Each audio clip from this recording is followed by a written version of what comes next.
Gibunalan ang usa sa mga traffic enforcers sa Talisay City sa usa ka parking attendant.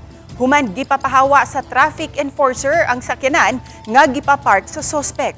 Matud ni Joy Tumulak, ang hepe sa City Toda, nga ang usa sa ilahang mga enforcer ang nagman sa traffic flow sa Barangay Tabunok, Talisay City. Ug usa na sa gipatuman niini ang pagbuyag ni atong mga nagpark sa no parking zone. Samtang namuyag, kalit kining gihapak sa gihubo nga t-shirt sa sospek nga si alias Itom, 40 anyos, Tagalawaan 3. Bisan nga nagpaila ang biktima nga traffic enforcer siya, wa maminaw ang sospek.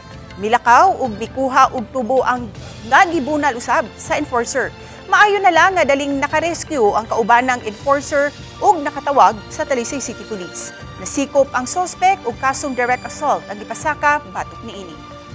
Isang nagpaila nga siya mo'y duty dihan dapita apan masuk-anon gihapon gihamagan ang atong enforcer gidasmagan pagkahuman milakaw mibalik nga nagdag tubo gibunalan ang atong enforcer.